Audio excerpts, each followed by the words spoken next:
line with the mindset of a person who's changing so fast? What do you do? What is important? It's a big thing. I mean, I have been interacting with big names and big technology companies, and they're saying, Indians, it's almost impossible to comprehend. They're moving very fast. And I think we all should take a pride in that. There's a lot of things that is big giants are doing, and they are all doing and experimenting and trying and piloting here in India because our mindset is very fast. In e-commerce, we are probably about 2-3 years behind China, but I think we are picking up very fast. In UK, I've seen the growth and the maturity of e-commerce, both market and the solution, and it took a long time.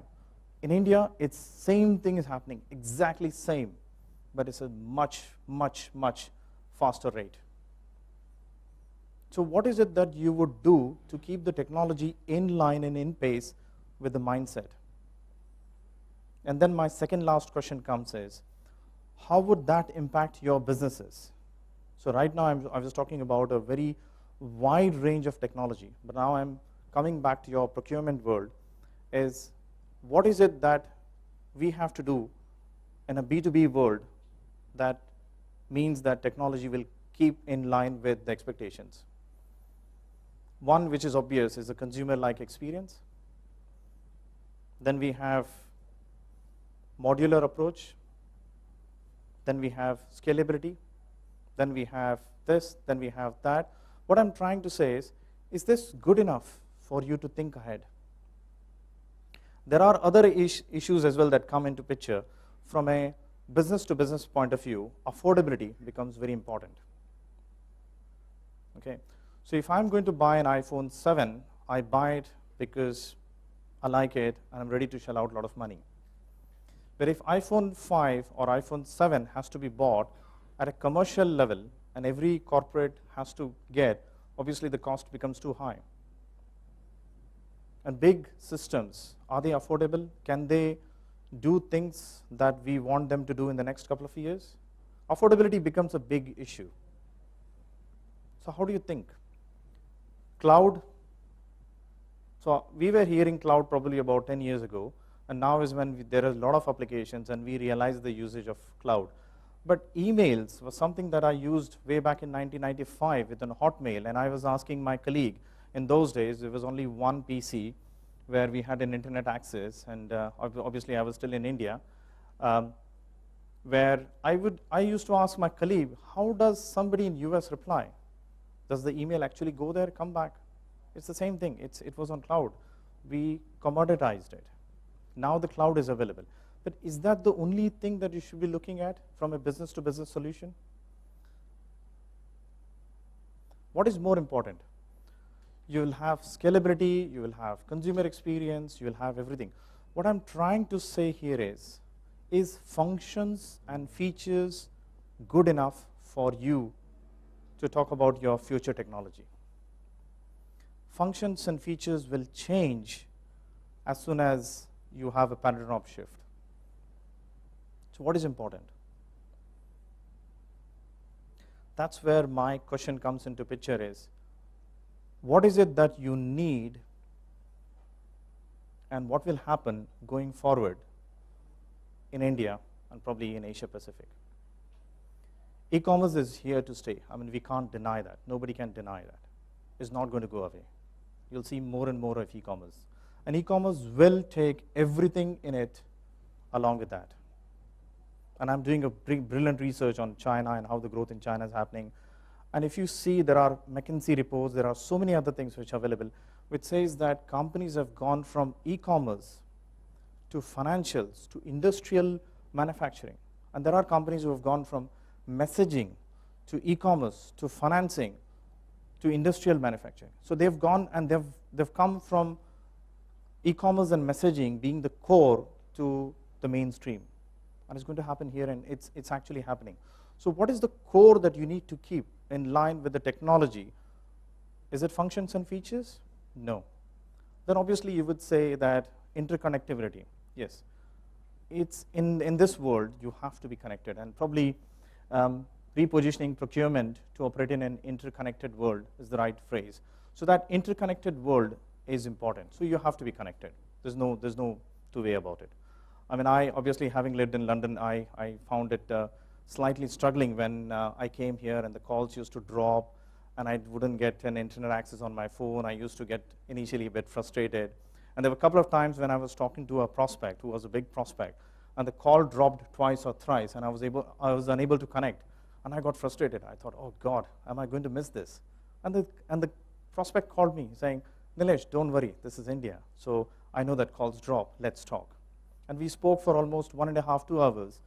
And the calls kept on dropping, and I started getting used to it, that calls drop. It's okay to fine. It's like I've got 2 young girls. When they ask a lot of questions, I tell them, it's okay. This is the way things happen. Yeah? I'll give you a small 30 seconds story that will enlighten you the way things are done in UK and how we have to think about and how things happen. My younger one, who is about 5 years now, last year she came and she said, Dad, why there's a guy who keeps hitting the back of a vehicle? I said, why would somebody do that? She said, no, this is the guy who keeps hitting the back of the vehicle, and then at the end of it, he hits it very hard, and then he stops hitting it. It just struck me. So did he wear a uniform kind of thing? Yes. Oh, that's a bus. So they were taking a reverse, and he's a conductor who is hitting the bus, giving them an indication that to what level he can go back. And then when he hits the last time, the bus has to stop. And I've seen that from my young days, and I didn't question. But my daughter, both my daughters who are born in UK, they question these aspects. They look at it in a completely different way. They think different. They come and ask me questions which are like, why is it that everyone in my class copies everything that is written on the board? If I want to write something on my own, my teacher does not allow me. What do you expect me to say? Now you imagine that I have lived in London 16 years, I've grown there, and I should give my credibility to UK of having grown my career. I've seen from there nothing. I've used Yahoo search engine, then moved to Google, then I didn't like Google, and then moved to Google, and now Google has become the home page. And then I moved to India, and I see that the growth is at phenomenal pace. It's like, my goodness. I came back here in 2 years, and I openly tell you that what I could do in 2 years ago with me and my company and other things, I cannot do now. There are players, there are things there. It's moving at a phenomenal pace. Now again, my question comes back to is, if things are moving at such a phenomenal pace, what is it that you need where the technology has to keep in pace with your mindset? It comes back to your home. What is the most important thing that you look when you're buying a home? Everyone talks about functions, features, everything. But at a subconscious level, you choose a home which is secure. Anything which is not secure, you will never. And this is where I'm talking about any technology going forward will have the core of security. It's like an onion. It's like an onion ring. The core of this technology will be security. Anything which is not secure in an interconnected world cannot last. Everything is connected. So security is the core. What comes next, like an onion ring, is the e-commerce principles, your connectivity. So security at your core, followed by your e-commerce principles. So any technology that can do e-commerce. So when I say e-commerce, what is e-commerce? I don't know if you know, but there is a difference between online and real time. Have you experienced sometimes that if you buy something from, let's say, Snapdeal, Flipkart, or any online shop, and you get an invoice which is only about 20 rupees or 30 rupees more than what you saw when you put it in the basket, how angry you are? It doesn't matter how much it is. So for example, if somebody buys something for 1,500 rupees, you get an invoice for 1,520 rupees. You're like, oh no, मैंने तो 1,500 देखा था, ये 20 रुपए किस चीज का है? But in the procurement world, it's very common. When the invoice comes through, it doesn't match. It doesn't match with the purchase order, doesn't match with the goods receipt note, doesn't match. There's so many things.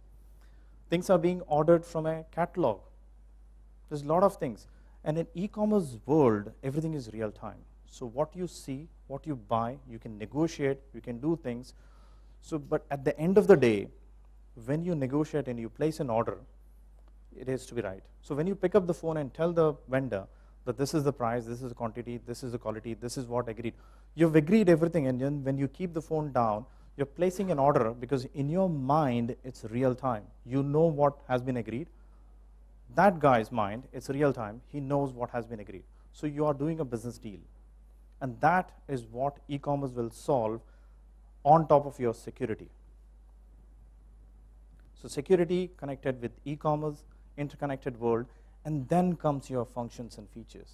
And when I say functions and features, it's absolutely everything. You should be able to buy, you should be able to sell, you should be able to approve, you should be able to go through everything, request for quotation, everything that you can think through. Workflow, integration with your legacy systems, everything comes. And this palindrome shift of you looking at functions and features to security being the core with e-commerce around it and then going into the functions features is what is going to happen. I don't know if you know, but cyber security is one of the biggest industry growing at phenomenal pace, probably much faster than e-commerce as well. Why? Because it's at the core. E-commerce comes after that. Just imagine an e-commerce site which is not secure. You will never do a payment. I have been told, which is, I don't know if this was right, but I heard that a lot of Indians didn't use the card way back in last decade, early last decade. The reason was that because the moment you type in your card, then somebody takes a print of those card here in the back office and then uses it somewhere else. Now, I don't know how true that is, but I had no issues in using card way back in 99 or even 98 when I got it in UK, because I knew that it was secure. In UK, the first thing that they teach you is trust. So years together, nobody comes to my house to do a meter reading. Everything is trust. So I check the meter reading, look at it, give the call to the call center. Call center records it, does it. They only do a validation only once every 2-3 years, or probably 4 years. Everything in UK is trust. I forgot my laptop in one of the tube on the back of it. When I came out, the doors closed. I realized that, I forgot the laptop. What I did, I just went to the attendant and I told them that I've lost my laptop. This is my contact number. Please call me. I will come back and collect it. And I just walked back home. I went, I played with my daughter. I knew the trust was there that nothing is going to happen. After half an hour, 45 minutes, they called me. They said, come to this place, bring a proof of identity to validate that this is your laptop. So when I went there, they looked at my proof of identity. Then what did they say? They said, tell me something from your laptop. So I had to open the laptop bag and tell them that this is the place I keep my business card. This is the place my pen is there. This is a document. So they validate. So the trust is there, and that is the core. So the future technology is going to be the one where security is at the core with e-commerce around it, and everything else comes as functions and features. This means that there's going to be a convergence of procurement and e-commerce. You either accept it or you're denied. It's going to happen. Like we say in UK is, you have to pay your taxes either today or tomorrow. You can't not pay taxes. So this is what I was talking about, and this is my last slide, is that the core is something your safe, secure, business to business is where it comes, and then you will have the buying and selling. And this is the way the technology will be able to keep up with your mindset, because the functions and features can be changed. You can't change and negotiate with your security and the interconnectivity. And that's all I have to say. Thank you very much. Thank you very much, Mr. Nilesh. Ladies and gentlemen, on that note, once again, we throw the floor open for questions. Any questions from the audience?